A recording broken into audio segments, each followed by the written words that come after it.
Hello friends, இன்னைக்கு நம்ம பார்க்க போற திரைப்படத்தோட பேர் என்னன்னா Along with the God the Two World அப்படிங்கிற ஒரு கொரியன் திரைப்படத்தை பத்தி தான் இன்னைக்கு நம்ம சேனல்ல பார்க்க போறோம். ஹிந்து மித்தாலஜில நம்ம இறந்ததுக்கு அப்புறம் நம்ம சோல் எங்க போகும், என்ன ஆகுங்கிற விஷயத்த கருட புராணம் மூலமா நமக்கு சொல்லி இருந்திருப்பாங்க.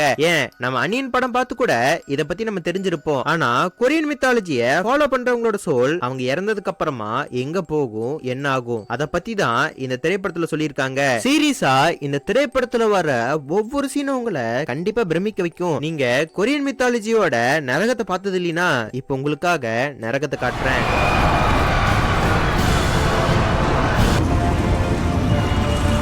கொரியன் மித்தாலஜியோட நரகத்தை பார்த்திருப்பீங்கன்னு நினைக்கிறேன். இப்பதான் நம்ம சேனலுக்கு ஃபர்ஸ்ட் வாட்டி வரீங்கன்னா மறக்காம நம்ம சேனலை சப்ஸ்கிரைப் பண்ணிட்டு சரி வாங்க இப்ப நம்ம கதைக்குள்ள போலாம். படத்தோட ஸ்டார்டிங்லயே ஒரு அபார்ட்மெண்ட்டை காட்டுறாங்க. அந்த அபார்ட்மெண்ட் டீ புடிச்சு அப்படியே எரிஞ்சுகிட்டு இருக்கு. நம்ம ஹீரோ ஒரு ஃபயர் ஃபைட்டரா இருக்கான். பில்டிங்ல மாட்டிக்கிட்ட ஒரு குழந்தைய கஷ்டப்பட்டு காப்பாத்துறான். ஆனா பாவம் அவன் தொங்கிட்டு இருக்கிற வயர்லயே இப்ப தீ புடிச்சு அப்படியே அந்த குழந்தையோட கீழே விழுகிறான். நம்ம ஹீரோ விழுகிறதுக்கு முன்னாடி அவன் வாழ்ந்த வாழ்க்கை ஒரு நிமிஷம் அப்படியே அவன் கண்ணு முன்னாடி வந்து போகுது. இப்போ இவனுக்கு அடிப்படுற மாதிரி விழுகிறான். பார்த்தா இவனுக்கு ஒண்ணுமே ஆகல.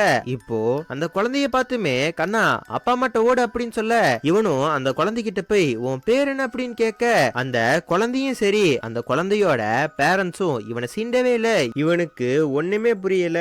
நம்ம ஹீரோ அந்த மாதிரி பார்த்துட்டு இருக்கும்போது அவன் பேரை சொல்லி ரெண்டு பேர் கூப்பிடுறாங்க. நம்ம ஹீரோமே யார் நம்மள கூப்பிட்டதுன்னு திரும்பி பார்த்தா அங்க ரெண்டு பேர் இருக்காங்க. நம்ம ஹீரோமே அவங்க ரெண்டு பேரும் அங்க நிக்கிறத பார்த்துட்டு உங்களுக்கு அறிவு கிடையாதா, மேல இருந்து ஏதாவது விழுக போகுது, இங்க வாங்க வாங்கன்னு அவங்கள கூப்பிட்டு இருக்க.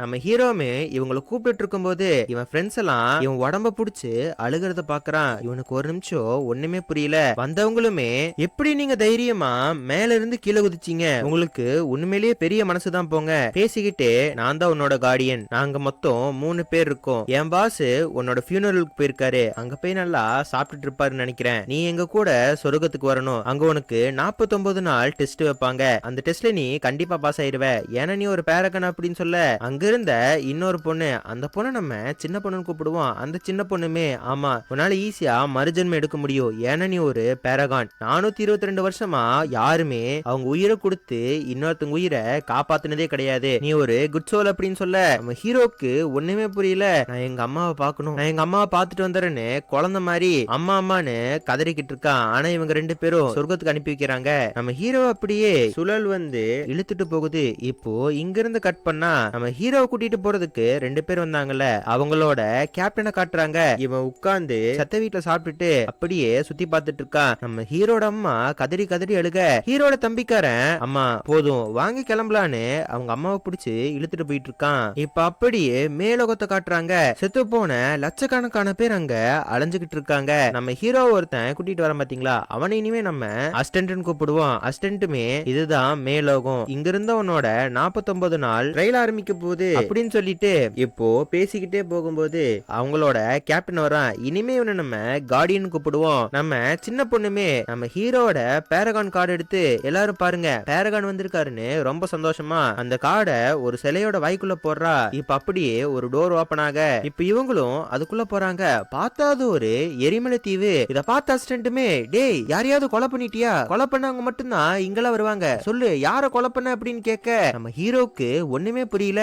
அப்பதான் சின்ன பொண்ணு என்ன சொல்றானா, நீ டைரக்டா யாரையும் கொன்னா மட்டும் இங்க வரமாட்ட, யாரோ ஒருத்தங்க உயிருக்கு போராடிட்டு இருக்கும்போது அவங்கள காப்பாத்தாம போனா கூட நீ இந்த இடத்துக்கு தான் வருவ அப்படின்னு சொல்ல இப்படி இவ சொல்லி முடிச்ச உடனே கார்டியன் என்ன சொல்றானா, மொத்தமா 7 டெஸ்ட் இருக்கு, அந்த 7 டெஸ்ட்லயும் நீ நல்லவன் ப்ரூவ் பண்ணணும், ஒண்ணு தப்பா போனா கூட உனக்கு தண்டனை கன்ஃபார்ம் அப்படின்னு சொல்ல இப்ப அந்த சின்ன பொண்ணு என்ன பண்றானா அவ கண்ணை மூடி நம்ம ஹீரோ பண்ண கர்மாவை பாக்குறா. பார்த்தா அந்த கர்மால நம்ம ஹீரோ ஒருத்தவங்க உயிருக்கு போராடிட்டு இருக்கும் போது அவங்க உயிரை காப்பாத்தாம அப்படியே வெளியே போயிருந்திருப்பான். அதனால அவரு செத்து போயிருந்திருப்பாரு. செத்து போனது வேற யாரும் கிடையாது, அவனோட கொலிக் தான். இப்படியே இவன் கர்மாவை பார்த்து முடிச்ச அடுத்த செகண்டே நம்ம ஹீரோக்கு நரகன என்னன்னு காட்டுறாங்க. இவனுக்கு தீர்ப்பு கொடுக்கற கடவுளை பார்த்தா உண்மையிலேயே அவரு யம தர்மராஜா மாதிரியே இருக்காரு. எப்படி நீ ஒருத்தனை கொல்லுவேன்னு இப்போ உண்மையான நரகத்தை காட்ட பல்லாயிரக்கணக்கான மக்கள் கத்தி கூப்பாடு போட்டுட்டு இருக்காங்க. இப்போ இந்த யமதர்ம ராஜா கீழே 2 அசிஸ்டன்ட் இருக்காங்க. அவங்க 2 பேத்தையும் நம்ம மங்கினி பாண்டியர்னு கூப்பிடுவோம். அந்த மங்கினி பாண்டியர்ல ஒருத்தனுமே யமதர்ம ராஜா. இவன் அவன் கூட வேலை பார்க்கறவரு உயிருக்கு போராடிட்டு இருக்கும்போது அவரை காப்பாத்தாம அப்படியே வெளியே வந்து இவன் உயிரை காப்பாத்திருக்கான். இது ஒரு மிகப்பெரிய குற்றம். ஒரு மங்கினி பாண்டியன் இதை சொல்லி முடிக்க இன்னொரு குண்டு மங்கினி பாண்டியன் இவன் செஞ்சது மிகப்பெரிய பாவம், இவனுக்கு 50 வருஷம் தண்டனை கொடுங்க அப்படின்னு சொல்ல யமதர்ம ராஜாவுமே டே மங்கினி பாண்டியரே அவன் ஒரு பேரகான், இப்படி எல்லாம் சொல்ல முடியாது, கொஞ்சம் தண்டனை காலத்தை குறைச்சு சொல்லு அப்படின்னு சொல்ல நம்ம ஹீரோக்கு 5 வருஷம் தண்டனை கொடுக்கலாம் அப்படின்னு முடிவுக்குறாங்க. ஆனா கரெக்டா இப்ப நம்ம கார்டியன் யமதர்ம ராஜா இவனோட கர்மாவை பார்த்துட்டு இவனுக்கு தண்டனை கொடுங்க அப்படின்னு நம்ம கார்டியன் கேட்க இப்ப நம்ம ஹீரோவோட கர்மாவை பாக்குறாங்க. ஆக்சுவலா நம்ம ஹீரோ எல்லாத்தையும் காப்பாத்திட்டு இருக்கும்போது அவனோட கொலிக் கால்ல கல்லு விழுந்திருக்கும். இவன் அதை எடுக்க எவ்வளவு ட்ரை பண்ணிருப்பான். பக்கத்துல ஒரு குட்டி பொண்ணு இருந்திருப்பா. இவனோட கொலிக்குமே நான் இங்கே பத்திரமா இருக்கேன், நீ போய் அவளை காப்பாத்து அப்படின்னு சொல்லி இருப்பான். நம்ம ஹீரோவுமே அங்கிருந்து போறதுக்கு முன்னாடி இவர் உயிர் பிழைக்க என்னென்ன தேவைப்படுமோ எல்லா விஷயத்தையும் கொடுத்துட்டு தான் அந்த பொண்ணை கீழே கூட்டிட்டு போயிருப்பான். ஆனா இவன் கீழே வந்த உடனேயே அந்த அபார்ட்மெண்ட் அப்படியே எரிய ஆரம்பிச்சிருக்கும். இவனும் பயங்கரமா கதறி கதறி அழுக ஆரம்பிச்சிருப்பான். நம்ம கார்டியனுமே யமதர்மராஜாவை பார்த்து இவன் ஒரு குழந்தைய மட்டும் காப்பாத்தல 8 பேத்தை இவனுக்கு காப்பாத்துனா. இவர் ஒன்னும் அவரோட உயிரை வேணும்னு காப்பாத்தாம இல்ல, அவனோட கொலிக் சொன்னதுனாலதான் அவன் இப்படி பண்ணா, இவன் நிரபராதி அப்படின்னு சொல்ல நம்ம யமதர்மராஜாவுமே உன் மேல தப்பு இல்ல, நீ நல்லவன் சொல்ல நம்ம ஹீரோ ஃபர்ஸ்ட் டெஸ்ட்ல பாஸ் ஆயிடுறான். இப்ப அப்படியே நம்ம ஹீரோவை அடுத்த டெஸ்ட்டுக்கு கூட்டிட்டு போயிட்டு இருக்காங்க. அடுத்த டெஸ்ட் எந்த மாதிரினா நம்ம ஹீரோ வாழ்க்கைய எப்படி வாழ்ந்திருக்கான், அவனுக்கு கொடுக்கப்பட்ட நேரத்தை ஏதாவது வெறியம் பண்ணிருக்கானு பாப்பாங்க. அப்படி அவன் வேஸ்ட் பண்ணிருந்தானா அவனுக்கு மிகப்பெரிய தண்டனை கிடைக்கும். ஆனா நம்ம சின்ன பொண்ணு இவனோட கர்மாவை பார்த்து உன் வாழ்க்கையை நீ நல்லா வாழ்ந்திருக்க, நீ உன்னோட ஒரு டைம் கூட நீ வேஸ்ட் பண்ணல, கண்டிப்பா நீ இந்த டெஸ்ட்ல நீ பாஸ் பண்ணிடுவ அப்படின்னு சொல்ல நம்ம ஹீரோ ரொம்ப சோகமா திருப்பி பிறக்கல எனக்கு ஆசை இல்லைன்னு சொல்ல எதுக்காக நீங்க எனக்கு இதெல்லாம் பண்ணிட்டு இருக்கீங்க அப்படின்னு கேட்க நம்ம கார்டியன் என்ன சொல்றாருன்னா நாங்க ஒட்டுமொத்தமா 49 பேத்த மறுபிரிவு எடுக்க வச்சிட்டோம்னா நாங்களும் மறுபிரிவு எடுத்துருவோம், நீ எங்களோட 48வது பேரகான், நீ மட்டும் எங்களுக்கு ஹெல்ப் பண்ணினா நாங்களும் திருப்பி இந்த பூமியில பிறப்போம் அப்படின்னு சொல்ல இவங்க இந்த மாதிரி பேசிட்டே இருக்கும்போது நிறைய மீன்கள் இவங்களை வந்து அட்டாக் பண்ணுது. அப்புறம் தான் கார்டியன் சொல்றாரு கடலை பார்க்காத, அதுல இருக்கிற எல்லா மீனுமே உன்னோட ஆத்மாவை திங்கிற மீன், அதை பார்க்காத அப்படின்னு சொல்ல இவங்களும் இப்ப இதை சமாளிச்சுட்டு 2வது கடவுள் கிட்ட போறாங்க. அந்த கடவுளுமே நம்ம ஹீரோவோட கர்மாவெல்லாம் பார்த்துட்டு நீ உன்னோட வாழ்க்கைய நல்லா வாழ்ந்திருக்க, உன் வாழ்க்கையில நீ நிறுத்தாம எப்பவுமே வேலை பார்த்துட்டே இருந்திருக்க, நீ இந்த டெஸ்ட்ல பாஸ் பண்ணிட்ட, எப்படி உன்னால இப்படி வாழ முடிஞ்சிச்சு அப்படின்னு கேட்க நம்ம ஹீரோ நான் வேணும்னா இப்படி வாழல, எனக்கு பணம் கிடைக்கிறதுக்காக நான் இதெல்லாம் பண்ண அப்படின்னு சொல்ல இந்த கடவுளுக்கு சரியான கோவம் வந்து பணத்துக்காக பண்ணியா, அப்போ நீ நரகத்துக்கு போடானே இவனை நரகத்துக்கு தள்ளியோட பாக்குறாங்க. அந்த நரகத்தை பார்த்ததான் தெரியுது தண்ணியில ஃபுல்லா ஆத்மாவை திங்கிற மீன் இருக்கு, மித்த இடத்துல ஒரு கல்லு மனுஷங்களை போட்டு அரைச்சுக்கிட்டு இருக்கு. இதெல்லாம் பார்த்து நம்ம ஹீரோ பயங்கரமா கத்த ஆரம்பிக்கிறான். ஆனா இப்ப நம்ம கேப்டன் கார்டியன் கடவுளை பார்த்து என்ன சொல்றாருன்னா இவன் எதுக்காக தெரியுமா பணம் அலைஞ்சான், இவங்க அம்மாவுக்கு உடம்பு சரியில்லை, இவன் தம்பி படிக்கிற காலேஜுக்கு வேற ஃபீஸ் ரொம்பவே ஜாஸ்தி, அதனால அவன் குடும்பத்தை காப்பாத்துறதுக்காக அவன் தூக்கத்தெல்லாம் தியாகம் பண்ணிட்டு அவன் வாழ்ற வாழ்க்கை ஃபுல்லா கஷ்டப்பட்டு உழைச்சிருக்கா அப்படின்னு சொல்ல இது கேட்ட கடவுளுமே மனசிறங்கி இவனுக்கு விடுதலை கொடுத்துறாங்க. இவன் இந்த டெஸ்ட்ல பாஸ் ஆயிட்டான். இப்ப அப்படியே இவங்க 3rd டெஸ்ட்டுக்கு ஒரு இடத்துக்கு படகுல போயிட்டு இருக்காங்க. ஆனா இவங்கள பயங்கரமான கெட்ட ஆத்மாக்கள் விரட்ட ஆரம்பிக்குது. நம்ம ஹீரோமே என்ன இதெல்லாம் அப்படின்னு கேட்க நம்ம கேப்டன் என்ன சொல்றாங்கன்னா உங்க குடும்பத்துல யாரோ ஒருத்தங்க ஆசை நிறைவேறாம செத்து போயிருக்காங்க, அவங்கதான் உன்ன இப்படி எல்லாம் துரத்துறாங்க அப்படின்னு சொல்ல நம்ம ஹீரோக்கு ஒண்ணுமே புரியல. ஏன்னா அவன் சாகிறதுக்கு முன்னாடி அவங்க அம்மாவும் உயிரோட தான் இருந்தாங்க, அவன் தம்பியும் உயிரோட தான் இருந்தான், செத்து போனது அவங்க அம்மாவா தம்பியான்னு இவன் ரொம்பவே குழம்பி போயிருக்கான். இப்ப நம்ம கார்டியனோட அசிஸ்டன்ட்டும் அந்த ஆத்மாவை போட்டு வெட்ட ஆரம்பிக்கிறாங்க. ஆத்மாக்கள் பின்தொடரக்கூடாதுன்னு அவங்களோட கத்திய வச்சு ஒரு பாறையை பொளந்து அந்த ஆத்மாவை தடுக்கிறாங்க. கார்டியனுமே உன் ஃபேமிலியில யாரோ ஒருத்தவங்களோட ஆத்மா நிறைவேறாம பூமியில சுத்திட்டு இருக்கு, அதை யாருன்னு போய் நான் கண்டுபிடிச்சிட்டு வரேன்னு அதை யாரு நான் போய் பார்த்துட்டு வரேன்னு இவரு பூமிக்கு போயிடுறாரு. இப்ப நம்ம கார்டியனுமே ஹீரோட வீட்டுக்கு வந்து வாடி போயிருக்கிற ஒரு செடியை தொட்டு பாக்குறாரு. அப்படியே சில பிளாஷ்பேக் நம்ம காட்டுறாங்க. இந்த செடியே நம்ம ஹீரோட தான், நம்ம ஹீரோட இடத்துல இருந்து தான் இது தூக்கிட்டே வந்திருப்பாங்க. நம்ம ஹீரோட தம்பியுமே இன்னும் 2 வாரம் மட்டும் வெயிட் பண்ணுங்க, என்னோட ஆர்மி பீரியட் முடிஞ்சு போயிரும், அப்புறம் நான் உங்களை வந்து பாத்துக்கிறேன் அப்படின்னு சொல்லியிருப்பான். ஹீரோட தம்பிக்காரனை பார்த்தா ஹீரோ மேல பயங்கர கோபமா இருக்கிற மாதிரி காட்டுறாங்க. இப்ப அப்படியே நம்ம ஹீரோட அம்மாவை காட்டுறாங்க. நம்ம கார்டியனுமே உங்க பையன் என்ன காப்பாத்தினாரு, நியூஸ்ல பார்த்து தான் எனக்கு இந்த விஷயமே தெரியும், என்ன மன்னிச்சிருங்கன்னு ஹீரோட அம்மாட்ட சொல்ல ஹீரோட அம்மா கதறி கதறி அழுக ஆரம்பிக்கிறாங்க. இவனுமே ஒரு 5 நிமிஷம் நான் தனியா ப்ரே பண்ணிக்கிட்டுமா அப்படின்னு கேட்க ஹீரோட அம்மா இதுக்கு ஒத்துக்கிறாங்க. இவனும் ப்ரே பண்றங்கிற பேர்ல இவனுமே அங்க இருக்கிற ஒரு ஆத்மாவை எழுப்ப ஒரு ஆத்மாவை துரத்திட்டு அங்கேயும் இங்கேயும் இவன் ஓட ஆரம்பிக்கிறான். இதே டைம்ல மேலோகத்துல நம்ம ஹீரோவையும் மித்தவங்களையும் காட்டுறாங்க. சின்ன பொண்ணுமே உங்க அம்மானா உனக்கு ரொம்ப பிடிக்குமா அப்படின்னு கேட்க நம்ம ஹீரோமே எங்க அம்மானா எனக்கு ரொம்ப பிடிக்கும். எங்க அம்மா பேசி இது நாள் வரைக்கும் நான் கேட்டதே இல்லை. அவங்களுக்கு காதும் கேட்காது வாயும் பேச முடியாது. ஆனா என்னோட ஒரே ஆசை எங்க அம்மா பேசினா மட்டும் போதும் அப்படிங்கிற மாதிரி சொல்லிட்டு இருக்கான். இப்ப நம்ம ஹீரோ பேசிட்டு இருக்கிற இதே இடத்துல மறுபடியும் நிறைய மான்ஸ்டர்ஸ் அவங்கள அட்டாக் பண்ண வருது. நம்ம அசிஸ்டன்ட் காரணமே நம்ம ஹீரோவை காப்பாத்த பயங்கரமா ட்ரை பண்ணிட்டு இருக்கான். ஆனா அவனால சுத்தமா முடியல. நம்ம கதை முடிஞ்சிச்சுன்னு நினைக்கும் போது ஒருத்த வந்து அங்கிருந்து எல்லாத்தையும் அடிச்சு துரத்துறான். அதுக்கப்புறமா தான் தெரியுது அங்க வந்தது கடவுளுக்கெல்லாம் கடவுள். நம்ம சின்ன பொண்ணும் அசிஸ்டன்ட் காரனும் இவனை பார்த்தோன்னு அப்படியே மரியாதை கொடுக்க ஆரம்பிக்கிறாங்க. இப்ப நம்ம கடவுளுக்கெல்லாம் கடவுள் இவன் யாரு? இவன் தான் பேரகான் ஆச்சே. பேரகான் எதுக்கு ஆத்மாக்கள் துரத்த போது? என் ஃபேமிலியில யார் செத்து போனா அப்படின்னு கேட்க அசிஸ்டன்ட்டுமே அந்த ஆத்மா யாருன்னு பாக்குறதுக்காக தான் கார்டியன் பூமிக்கு போயிருக்காரு அப்படின்னு சொல்ல இவருமே எந்த பிரேதாத்மா அங்க சுத்திட்டு இருக்கோ முதல்ல அந்த பிரேதாத்மாவை கொல்லுங்க அப்படின்னு சொல்ல ஹீரோக்கு சக்க காண்டாயிருது. என்ன தைரியம் இருந்தா நீ என் ஃபேமிலியில இருக்கிறவங்களையே கொலை பண்ண பாப்ப, நீ கடவுளாடான்னு பயங்கரமா கத்திக்கிட்டு இருக்கான். ஆனா இதை பார்த்து இந்த கடவுளுக்கெல்லாம் கடவுளுக்கு இவனை பார்த்து சிரிப்பு தான் வருது. அதனாலேயே இவனை ஒன்னும் பண்ணாம அப்படியே விட்டுறாங்க. இப்ப அப்படியே அடுத்த டெஸ்ட காட்டுறாங்க. அடுத்த டெஸ்ட் எந்த மாதிரியான டெஸ்ட்னா நம்ம ஹீரோ எத்தனை பேத்த ஏமாத்திருக்காங்கன்னு பாப்பாங்க. இப்போ இந்த இடத்துலயுமே அந்த மங்குனி பாண்டியர்கள் இருக்காங்க. அந்த மங்குனி பாண்டியருமே இவன் வாழ்ந்த நாட்கள்ல ஒரு குழந்தைய ரொம்ப மோசமா ஏமாத்திருக்கான். அந்த குழந்தையோட அப்பா இறந்து போயிட்டாரு. ஆனா இவன் நான் தான் உங்க அப்பான்னு 98 லெட்டர் மொத்தமா எழுதி வச்சிருக்கான். இது மிகப்பெரிய பாவம், இவனுக்கு தண்டனை கொடுங்க அப்படின்னு சொல்ல நம்ம ஹீரோவுமே அவ குட்டி பொண்ணுங்க அதனாலதான் அவளுக்கு எழுதுன அப்படின்னு சொல்ல இந்த கடவுள் இப்ப நம்ம ஹீரோக்கு தண்டனை கொடுக்கறாங்க. நம்ம அசிஸ்டன்டால ஒண்ணுமே பண்ண முடியல. இந்த விஷயத்த கார்டியன் கிட்ட சொன்னா கார்டியன் சின்ன பொண்ணு மூலமா அந்த கடவுள் கிட்ட பேச ஆரம்பிக்கிறாங்க. நம்ம சின்ன பொண்ணுமே எங்களுக்கு ஒரு சான்ஸ் கொடுங்க, இவ இது நாள் வரைக்கும் இத்தனை லெட்டர் மட்டும் எழுதல, இவங்க அம்மாவுக்கு 15 வருஷமா பொய் லெட்டர் எழுதிட்டு இருந்திருக்கான், இவனுக்கு கல்யாணமே ஆகல கல்யாணம் ஆயிருக்குன்னு பொய் சொல்லியிருக்கான், அது மட்டும் இல்லாம இவனுக்கு ஒரு குழந்தை இருக்கு, அந்த குழந்தை இவன மாதிரியே இருக்குன்னு இவங்க அம்மாக்கு நிறைய ஃபேக்கான லெட்டரை எழுத ஆரம்பிச்சிருக்கான். இந்த மாதிரி இவன் லெட்டர் போட்டதுனாலயே உடம்பு சரியில்லாதவங்க அம்மா உடம்பு சரியாயிருக்கு. அது மட்டும் இல்லாம இவன் 98 லெட்டர் ஒரு பொண்ணுக்கு எழுதுனால அந்த பொண்ணு வேற யாரும் கிடையாது, ஒரு கொலிக்கு இவனால காப்பாத்த முடியாம போயிருக்கும்ல அவர்தான். இவன் இந்த மாதிரி அந்த பொண்ணுக்கு லெட்டர் எழுதுனதுனாலயே அந்த பொண்ணுக்கு தனிமையில இருந்து நல்லாவே விடிவு கிடைச்சிருக்கு. அந்த பொண்ணுமே நல்லா ஃபீல் பண்ணிருக்கா அப்படின்னு சொல்ல இந்த கடவுளும் நம்ம ஹீரோ மேல எந்த தப்பும் இல்லன்னு மூணாவது டெஸ்ட்லயே இவனை பாஸ் பண்ணி விட இப்ப நம்ம ஹீரோ பாஸ் பண்ணிட்டான்ல சந்தோஷமா காட்டுக்குள்ள நடந்து போயிட்டு இருக்கும் போது கார்டியன் வந்து நம்ம ஹீரோவை பார்த்து நீ கவலைப்படாத, உன் ஃபேமிலியில யாருக்கு எதுவும் ஆகல, உங்க அம்மாவும் தம்பியும் நல்லா இருக்காங்க அப்படின்னு சொல்ல நம்ம ஹீரோக்கு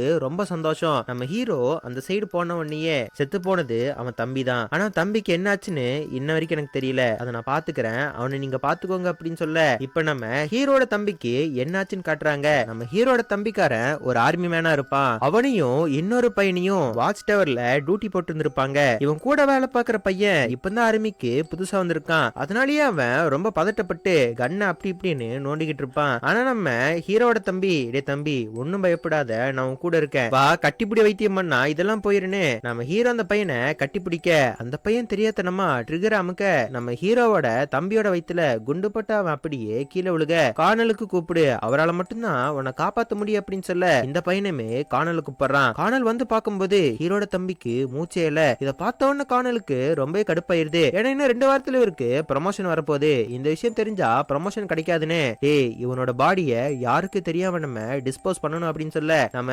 கார்டியனுமே இந்த விஷயத்துல அப்படியே பார்த்துட்டு இருக்காரு. ஆனா இந்த மாதிரி பார்த்துட்டு இருக்கும்போது நம்ம ஹீரோவோட தம்பியோட கைப்பு அப்படியே அசைய ஆரம்பிக்குது. அப்படியே நம்ம கார்டியனுக்கும் பல நினைவுகள் அப்படியே வந்துட்டு போகுது. இப்ப அப்படியே இங்க இருந்து கட் பண்ணா ஒரு பனி பிரதேசத்தை காட்டுறாங்க. நம்ம ஹீரோவும் மித்தவங்களும் நடந்து வந்துட்டு இருக்கும் போது பனிமலைலாம் அப்படியே உடஞ்சு விழுந்து தாக்க வர மாதிரி வந்துட்டு இருக்கு. ஆனா நம்ம ஹீரோக்கு ஒன்னும் புரியல, எதுக்காக இப்படி எல்லாம் நடக்குது, என் ஃபேமிலியில தான் எல்லாரும் உயிரோட இருக்காங்களே. ஆனா நம்ம ஹீரோ எப்படி கேட்க அசிஸ்டன்ட் அங்க ஒரு ரோப் கார் இருக்கு, அந்த ரோப் கார்ல இவன் அள்ளி போட்டு அங்கிருந்து கிளம்புறாங்க.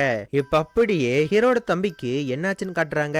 ஒரு காட்டுக்குள்ள போய் அவன் உயிரோட இருக்கும் போதே அவனோட உடம்ப அப்படியே பதச்சிடுறாங்க. பாவம் இது எதுவுமே அந்த சின்ன பையனுக்கு தெரியாது. இப்போ நம்ம ஆர்மிக்காரங்களுமே ஹீரோட அம்மாவை பார்த்து உங்களோட 2வது பையன் எங்க போனானே தெரியல அப்படின்னு சொல்லிட்டு வந்துடுறாங்க. இப்ப இதெல்லாம் நம்ம கார்டியன் பார்க்க, இப்ப நம்ம கார்டியனுமே அப்படி ஹீரோட அம்மாவை பாக்குறான். இப்ப அவனுக்கு நிறைய விஷுவல்ஸ் கண்ணுக்குள்ள வந்துட்டு போகுது. நம்ம கார்டியனோட பழைய ஜென்மத்துல அவங்க அப்பாவும் உயிரோட தான் இருந்திருப்பாரு. ஆனா அவர் உயிரோட இருக்கும்போது யாரோ புதைச்ச மாதிரி எல்லாம் காட்டுறாங்க. அவங்க அம்மாவும் பயங்கரமா ஃபீல் பண்ணி அழுதுட்டு இருந்திருப்பாங்க.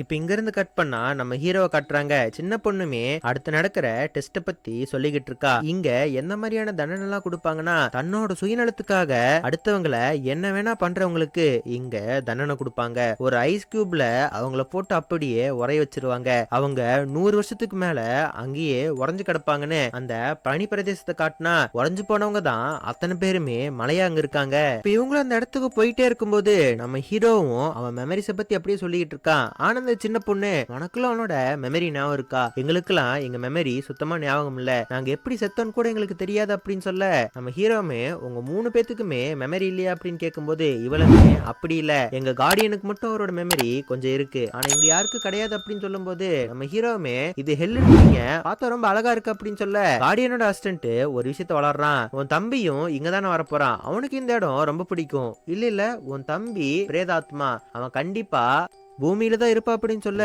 ஹீரோக்கு ஒண்ணுமே புரியல. நம்ம ஹீரோ ஷாக்கா இருக்கிற இதே நேரத்துல அவங்க வந்துட்டு இருக்கிற வண்டி அப்படியே ஆட ஆரம்பிக்குது. என்னடான்னு பார்த்தா நம்ம ஹீரோட தம்பியோட உடம்ப எங்க புதைச்சாங்களோ அங்க நம்ம கார்டியன் தோண்டிட்டு இருப்பான். இப்ப அப்படியே அந்த ரோப் கார் அங்க அருந்து விழுக எல்லாரும் கீழே அப்படியே தொங்கிட்டு இருக்காங்க. ஆனா நம்ம ஹீரோ அவனோட எக்ஸ்பீரியன்ஸ வச்சு சின்ன பொண்ணு அசிஸ்டன்ட்டையும் நல்லாவே காப்பாத்திட்டான். ஆனா இதே சமயத்துல நம்ம கார்டியனை பூமியில காட்டுறாங்க. நம்ம அசிஸ்டன்ட் அந்த இடத்துக்கு வந்து என்ன பண்ணிட்டு இருக்கீங்க, அந்த ஆத்மாவை அழிக்கதான் பூமிக்கு வந்தீங்க, இப்ப நீங்க என்ன பண்றீங்க அப்படின்னு கேட்கும்போது நம்ம அசிஸ்டன்ட்டுமே அந்த ஆத்மாவை அழிக்க போறான். ஆனா நம்ம கார்டியன் இதை தடுக்கிறான். நம்ம கார்டியனுமே நான் தான் உன்னோட சீனியர், நான் சொல்றதுதான் நீ கேட்கணும், மரியாதை எங்க இருந்து போன்னு சொல்ல அசிஸ்டன்ட்டுமே மேலோகத்துக்கு வந்துடுறான். ஹீரோமே இப்போ அடுத்த டெஸ்ட அட்டென்ட் பண்றான். ஆனா அவங்களுக்கு நம்ம ஹீரோ நல்லவன் தெரிஞ்சதுனால நம்ம ஹீரோவை சிம்பிளா பாஸ் பண்ணி அடுத்த ரவுண்டுக்கு அனுப்பி விட்டுறாங்க. இப்ப நம்ம ஹீரோட தம்பியோட கேப்டனையும் அவங்க கூட இருந்த அந்த சின்ன பையனையும் காட்டுறாங்க. அந்த சின்ன பையன் நம்ம ஹீரோட தம்பியை கொன்னதை நினைச்சு ரொம்பவே சோகப்பட்டு இருக்கான். ஆனா அந்த கர்னலு, டேய் இதுல கொஞ்சம் பணம் இருக்கு, 4 நாள் லீவ் போட்டு ஊரு சுத்து, அத பத்தி நினைக்காத, ஃப்ரீயா போய் சுத்து போ அப்படின்னு சொல்ல இவனுமே பயங்கரமா குடிச்சிட்டு பப்ல போய் டான்ஸ் ஆடிட்டு இருக்கான். அந்த இடத்துக்கு நம்ம கார்டியனும் வரான். அந்த சின்ன பையனுக்கு மேல இருக்கிற லைட் இப்ப அப்படியே விழுகிற மாதிரி காட்டுறாங்க. இதெல்லாம் பண்றது நம்ம ஹீரோவோட தம்பி ஆத்மா தான். இப்ப நம்ம கார்டியனுமே இதை தடுத்து ஹீரோட தம்பியோட ஆத்மாவை பயங்கரமா துரத்த ஆரம்பிக்கிறாரு. ஹீரோவோட தம்பி ஆத்மாவை பார்த்து, ஏய் நீ இந்த மாதிரி எல்லாம் பண்ண கூடாதுடா, எதுக்காக இப்படி பண்ணிக்கிட்டு இருக்க அப்படின்னு கேட்க ஹீரோவோட தம்பி ஆத்மாவுமே என்ன உயிரோட வச்சு புதைச்சிட்டாங்க, அது எவ்வளவு பெரிய நரகம் தெரியுமா, அவங்கள நான் கொல்லாம விட மாட்டேன்னு அவனோட பவர்ஃபுல்லா யூஸ் பண்ண ஆரம்பிக்கிறான். ஆனா இப்ப நம்ம கார்டியன் நீ ஒழுக்கமா இருந்தீனா உனக்கு மறுபிறவி கிடைக்கிறதுக்கு நான் ஏற்பாடு பண்றேன் அப்படின்னு சொன்னதுனால ஹீரோட தம்பி ஆத்மா கொஞ்சம் சாந்தி அடையுது. இப்ப அப்படியே இந்த காணொலி அந்த சின்ன பையனை காட்டுறாங்க. அந்த காணலை பார்த்த அந்த சின்ன பையன், சார் என்னால சுத்தமா முடியல, என்னால கில்ட் சுத்தமா தாங்க முடியல, நான் போய் சூசைட் பண்ணிக்க போறேன் அப்படின்னு சொல்ல அந்த காணலுமே, டே என்னடா இப்படி பேசிக்கிட்டு இருக்க, போர்ல யாராவது நீ சாகடிக்கிறது இல்லையா, அந்த மாதிரி நினைச்சிட்டு போயிட்டேரு அப்படின்னு சொல்ல இந்த சின்ன பையன் எவ்வளவு வருத்தப்படுறான்னு நம்ம ஹீரோவோட தம்பி ஆத்மா பார்த்ததுனால நம்ம ஹீரோட தம்பிக்கு கொஞ்சம் விஷயம் புரியுது. இப்ப அப்படியே நம்ம ஹீரோவை காட்டுறாங்க. இப்ப நம்ம ஹீரோவுமே அடுத்த டெஸ்ட்டுக்கு அப்படியே போயிட்டு இருக்கான். இப்ப அந்த இடத்துக்கு நம்ம கார்டியனும் அவன் அசிஸ்டன்ஸ் இருக்காங்க. நம்ம கார்டியனுமே இவன் 15 வருஷத்துக்கு முன்னாடி வீட்டை விட்டு ஓடி வந்திருக்கான். 15 வருஷமா அவன் வீட்டுக்கே போகல. 15 வருஷமா அவன் அவங்க அம்மாவுக்கு பணம் மட்டும்தான் அனுப்பிக்கிட்டு இருக்கான் அப்படின்னு சொல்லிட்டு இருக்கும்போது அசிஸ்டன்ட்டுமே கார்டியனை பார்த்து அவனோட தம்பிக்காரனோட ஆத்மாவை நம்ம கொன்னாகணும் அப்படின்னு சொல்ல இதை கேட்ட நம்ம ஹீரோவுமே கார்டியனோட காலில் விழுந்து பயங்கரமா கெஞ்ச ஆரம்பிக்கிறான். நீங்க நினைச்சீங்கன்னா என் தம்பியோட ஆத்மாவை அழிக்காம அவனுக்கு திருப்பி நீங்க மறுபிறவி கொடுக்க முடியும் அப்படின்னு சொல்ல இப்ப அப்படியே இங்கிருந்து கட் பண்ணா ஹீரோட அம்மாவை காட்டுறாங்க. நம்ம ஹீரோட அம்மாவுக்கு ஒரு பிள்ளை காணாம போச்சு, ஒரு பிள்ளை என்ன விட்டுட்டு போச்சுன்னு ரொம்ப சோகமா இருக்காங்க. இப்ப அந்த இடத்த குடிச்சிட்டு அந்த சின்ன பையன் வரான். அந்த சின்ன பையன் ஹீரோட அம்மாவை பார்த்து ஒரு மேப்பை தூக்கி போட்டுட்டு அங்கிருந்து ஓடி போயிடுறான். இப்ப அப்படியே அந்த சின்ன பையனை காட்டுறாங்க. நம்ம ஹீரோட தம்பியை கொன்ன கில்ட்னால அவன் அப்படியே தூக்க மாட்டி சாக போறான். அவன் தூக்க மாட்டி எப்படி தொங்க ஆரம்பிக்கிறான். இத பார்த்த ஹீரோட தம்பிக்காரன், சார் சார் அவனை காப்பாத்துங்க, அவன் செத்துற போறான் அப்படின்னு சொல்ல கார்டியனுமே என்னால ஒண்ணும் பண்ண பண்ண முடியாது, இயற்கைக்கு எதிர என்னால ஒண்ணும் பண்ண முடியாதுன்னு சொல்ல நம்ம ஹீரோவோட தம்பியோட ஆத்மா என்னென்னமோ சொல்லி கார்டியனை கன்வின்ஸ் பண்ண ட்ரை பண்ண. ஆனா இவர் எதுவுமே பெருசா கேட்ட மாதிரி தெரியல. ஆனா கடைசியில இவனை காப்பாத்த ஒத்துக்கிட்டு இவனை காப்பாத்தவும் செய்ய, ஆனா பூலோகத்துல இவனை காப்பாத்தின அடுத்த செகண்டே மேலோகத்துல நம்ம ஹீரோவும் இவனோட அசிஸ்டன்ட் போயிட்டு இருந்த தடம் பயங்கரமா விழுக ஆரம்பிக்குது. இவங்க பாதாளத்தை நோக்கி அப்படியே கீழே விழுக ஆரம்பிக்கிறாங்க. இப்போ ஒரு வழியா அங்க இருந்துலாம் தப்பிச்சு இப்போ இன்னொரு இடத்துக்கு வராங்க. அந்த இடத்துல வந்து பார்த்தா தீர்ப்பு கொடுக்கிற கடவுள் ரெண்டு கல்லு சண்டை போறத பார்த்து ரசிச்சிட்டு இருக்காங்க. பார்த்து நம்ம ஹீரோக்கு ஏதோ ஒரு விஷயம் ஞாபகத்துக்கு வருது. இப்ப அங்கிருந்த மங்கினி பாண்டியங்க இவன் என்ன தப்பு பண்ணாங்கிற விஷயத்த சொல்ல ஆரம்பிக்கிறான். ஆக்சுவலா நம்ம ஹீரோ அவன் தம்பிய போட்டு காரணமே இல்லாம சாத்துன்னு சாத்தி இருப்பான். அதுவும் எதுக்காக இப்படி பண்ணிருப்பானா, நம்ம ஹீரோ அவங்க அம்மாவை தலகாணிய வச்சு சாகடிக்கலான்னு பிளான் பண்ணிருப்பான். அதை தடுக்க வந்த தம்பியை தான் இவன் போட்டு அடி அடி நடிச்சிருப்பான். இதுக்கப்புறமா தான் நம்ம ஹீரோ வீட்டை விட்டு ஓடி இருப்பான். இதெல்லாம் பார்த்த கடவுளுமே உனக்கு கும்பி பாகம் தாடான்னு இவனுக்கு தண்டனை கொடுக்க போக, சின்ன பொண்ணுக்கு அசிஸ்டன்ட்டுக்கும் என்ன பண்றதுன்னு தெரியாம கார்டியன் கிட்ட ஹெல்ப் கேட்க, கார்டியனுமே அந்த சின்ன பொண்ணு மூலமா பேச, கடவுளே இது இவரோட கடைசி விசாரணைக்கு முந்தின விசாரணை, நாங்க அடுத்த விசாரணையில இவரை நாங்க நல்லவனு ப்ரூவ் பண்ணிக்கிறோம். அப்படி எங்களால ப்ரூவ் பண்ண முடியலனா இவனுக்கு நீங்க 2 மடங்கான தண்டனையை கொடுங்க அப்படின்னு சொல்ல, இந்த கடவுளும் மங்கினி பாண்டியர்களும் இது ஒத்துக்கிறாங்க. கூடவே கடவுள் இன்னொரு கண்டிஷனையும் போடுறாங்க, இவன் மட்டும் நல்லவன் ப்ரூவ் பண்ணலினா உங்களுக்கும் மறுஜென்மம் கிடையாது அப்படின்னு சொல்ல இவங்களும் இந்த விஷயத்துக்கு ஒத்துக்கிறாங்க. இப்ப இதே சமயத்துல பூமியை காட்டுறாங்க.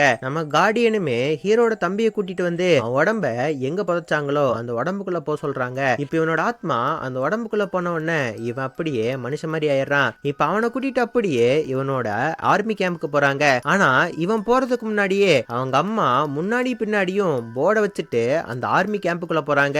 அங்க செக்யூரிட்டிக்கு நிக்கிற ஆர்மி மேன் கூட, மேம் நீங்க எல்லாம் இங்க வரக்கூடாதுன்னு சொல்ல அவங்க எல்லாத்தையும் தள்ளி விட்டுட்டு அந்த காணலை பார்த்து பயங்கரமா கெஞ்ச ஆரம்பிக்கிறாங்க, என் பையனை காப்பாத்தி கொடுங்கன்னு. ஆனா இந்த காணலுக்கு தான் உண்மை தெரியுமாச்சே, இவங்களுக்கு ஹெல்ப்பே பண்ண மாட்டேங்கிறான். ஆனா இப்ப நம்ம ஹீரோட அம்மா அவன் கிட்ட இருக்கிற மேப்பை காட்டின உடனே இவனுக்கு பயந்து வந்துருச்சு, யாருடா இத உங்க கையில கொடுத்தாங்கன்னு. இப்ப அப்படியே அந்த மேப்பை கிழிச்சு போட்டுறான். ஹீரோட அம்மாவையுமே கீழே தள்ளி விட்டுறான். இப்ப அவங்க அம்மாவை கீழே தள்ளி விட்டதுனால இப்ப அவங்களை அப்படியே ஆம்புலன்ஸ்ல தூக்கிட்டு போறாங்க. ஆனா இத பார்த்தோன்னே தம்பிக்காரன் சும்மா இருக்கிற மாதிரி தெரியல. இப்ப அவனோட மத்த பவரை யூஸ் பண்ணி சூறாவளிய அங்க கொண்டு வரான். அந்த இடத்தையும் இப்ப அப்படியே சூறையாட ஆரம்பிக்கிறான். அந்த சுழல் குழியுமே இந்த காணலை தூக்கிட்டு போக ஆரம்பிக்கிறான். ஆனா இதெல்லாம் பார்த்துட்டு இருந்த நம்ம கார்டியன் அவனோட பவரை வச்சு ஹீரோவோட தம்பிக்காரனோட ஆத்மாவை சமாதானப்படுத்தி அவனை நார்மல் ஆக்குறாங்க.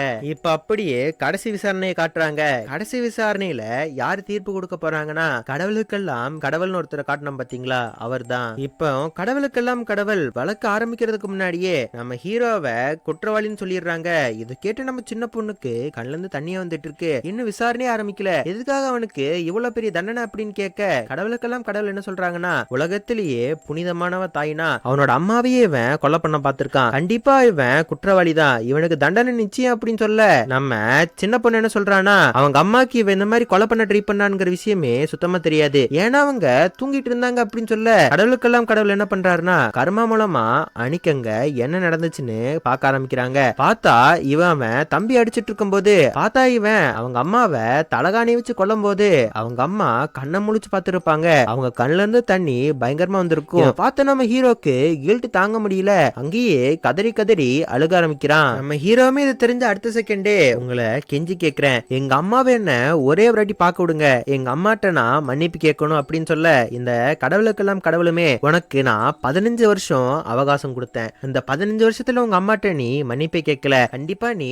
நரகத்துக்கு தான் போவ அப்படின்னு சொல்ல, இப்ப நம்ம ஹீரோக்கு நடக்கிற இந்த ஜட்ஜ்மெண்ட்டை நம்ம கார்டியனும் ஹீரோட தம்பியை பார்த்துட்டு இருப்பாங்க. நம்ம ஹீரோட தம்பி எங்க அண்ணனை எப்படியோ காப்பாத்துங்கன்னு பயங்கரமா கதறிக்கிட்டு இருக்கான். ஆனா இதே சமயத்துல அந்த இடமே அப்படியே ஆட ஆரம்பிக்குது. அம்மான்னு சொல்லி ஒரு குரலும் கேட்க ஆரம்பிக்குது. அது நம்ம ஹீரோவோட தம்பியோட வயசு. இப்ப அப்படியே அந்த விஷயம்ல காட்டுறாங்க. நம்ம ஹீரோவோட தம்பி கோட்லாம் மாட்டிட்டு அவங்க அம்மாவை பார்க்க வந்திருப்பான். இப்ப நம்ம பாக்குறது எல்லாமே ஹீரோவோட அம்மாவோட கனவு. நம்ம ஹீரோவோட தம்பி கோட்டெல்லாம் மாட்டிட்டு அவங்க அம்மாட்ட வந்து, அம்மா எனக்கு பெரிய இடத்துல வேலை கிடைச்சிருக்கு, ஆனா இதுக்கு மேல என்னால உங்களை பார்க்கவே முடியாது, எனக்கு வேலை கிடைச்சிருக்கிறதே மேல் இடத்துல தான், நான் அங்க இருக்கிற கெட்டவங்க எல்லாத்தையுமே கண்டுபிடிச்சு அவங்களுக்கு நான் தண்டனை கொடுக்க போறேன், உங்களால என்ன பார்க்க முடியாது, நம்ம அண்ணன் சின்ன வயசுல உங்களை கொலை பண்ண ட்ரை பண்ணா அது உங்களுக்கு தெரியுமா அப்படின்னு கேட்க, அவங்களும் எனக்கு தெரியும்னு சொல்றாங்க. ஆனா நீங்க அவனை ஒரு வாட்டி கூட திட்டி பேசினது இல்ல, ஆனா அவன் மனசுல ஆறாத ஒரு கடுவாயிருச்சு. உங்க மூஞ்ச பாக்குறதுக்கு தைரியம் அவனுக்கு கிடையாது. அதனாலதான் 15 வருஷமா அவன் வீட்டுக்கே வரல.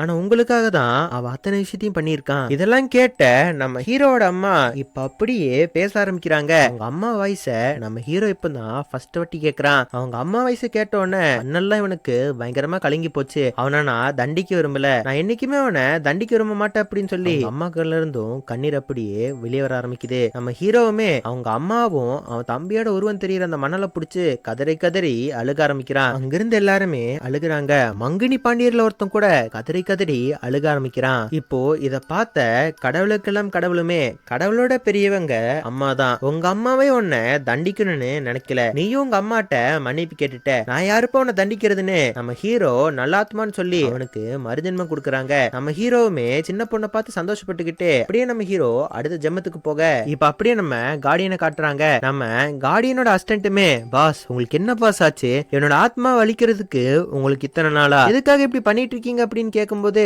நம்ம கார்டியன் பேரகான்ங்கிற இன்னொரு சீட் எடுத்து காட்டுறாங்க. இவனும் பேரகானா அப்படின்னு கேட்கும்போது நம்ம அசிஸ்டன்ட்டுமே இவன் ஒரு பிரேதாத்மா, இவனுக்கு எப்படி பேரகான் வந்துச்சுன்னு எனக்கு சத்தியமா தெரியல, என்ன வச்சுட்டு நம்ம மேல போக முடியாது அப்படின்னு சொல்ல நம்ம கார்டியனுமே இப்பெல்லாம் என்ன நீ எதிர்த்து பேச ஆரம்பிச்சிட்ட அப்படின்னு சொல்ல அசிஸ்டன்ட்டுமே நான் இப்பதான் உங்களை ஃபர்ஸ்ட் வாட்டி எதிர்த்து பேசுறேன் அப்படின்னு சொல்லும் போது தான் அப்பதான் நம்ம கார்டியனுக்கு ஒரு விஷயம் புரியுது. நம்ம கார்டியன் அசிஸ்டன்டோட உடம்ப தோண்டிட்டு இருக்கும் போது அசிஸ்டன்ட் மாதிரி வந்தவன் அசிஸ்டன்ட் கிடையாது, ஆக்சுவலா கடவுளுக்கெல்லாம் கடவுள். நம்ம கார்டியனுக்குமே கடவுளுக்கெல்லாம் கடவுள் நம்மளையே தண்டிக்கவே இல்லைன்னு யோசிச்சுக்கிட்டே இருக்கான். நம்ம கார்டியனுக்குமே நம்ம ஹீரோவோட தம்பியோட ஆத்மாவை காப்பாத்துனது நல்லதுக்கு தான்ங்கிற விஷயம் மட்டும் நல்லா புரியுது. இப்ப அப்படி எங்க இருந்து கட் பண்ணா நம்ம ஹீரோட அம்மாவுக்கு ஒரு பார்சல் வருது. இந்த பார்சலை கொண்டு வந்து கொடுக்கறது நம்ம கார்டியன் தான். ஆக்சுவலா நம்ம ஹீரோட அம்மா விறகடுப்பு மாதிரி ஒரு அடுப்புல தான் சமைச்சிட்டு இருந்திருப்பாங்க. அந்த அடுப்புல சமைக்கிறங்கிற பேர்ல நிறைய வாட்டி சுடு வாங்கிக்குவாங்க. இதெல்லாம் பார்த்து நம்ம ஹீரோக்கு அவங்க அம்மாக்கு ரைஸ் குக்கர் வாங்கி தரணும்னு ரொம்ப நாள் ஆசை.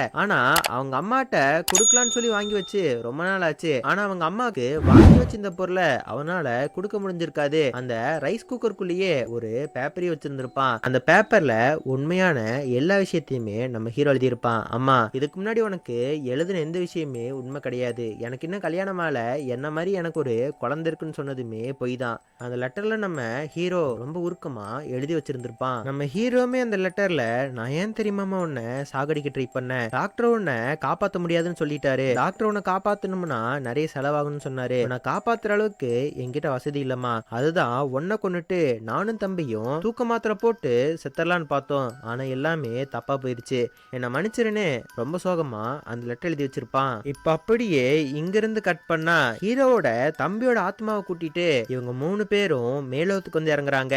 ஆனா இவங்க வரதை எதிர்த்து நிறைய பேரு இவங்க அட்டாக் பண்ண ரெடியா இருக்காங்க. இப்ப நம்ம கார்டியனும் அவனோட அசிஸ்டன்ட்டும் கத்தி எடுத்துட்டு சண்டைக்கு போறாங்க. நம்ம ஹீரோட தம்பியோட ஆத்மா தான் இவங்களோட 49வது கார்டியன். இவனுக்கு மட்டும் மறுபிறவி கொடுத்துட்டாங்கன்னா இவங்களுக்கும் மறுபிறவி கிடைச்சிரும். இவங்க எல்லாத்துக்கும் மறுபிறவி கிடைச்சதா இல்லையாங்கிறது தான் அடுத்த பார்ட்ல சுவாரஸ்யமா சொல்லியிருப்பாங்க. அப்படியே நம்ம படத்தோட எண்டிங்ல டான்லிய காட்டியிருப்பாங்க. இவருக்கும் இந்த படத்துக்கும் என்ன கனெக்ட், இவங்களுக்குலாம் என்ன ஆச்சுங்கிற விஷயத்த அடுத்த பார்ட்ல தான் சொல்லியிருப்பாங்க. கண்டிப்பா இந்த திரைப்படம் உங்களுக்கு ரொம்ப பிடிச்சிருக்குன்னு நினைக்கிறேன். அடுத்த ஒரு நல்ல வீடியோல இருந்து உங்களை பார்க்கறேன். பாய்.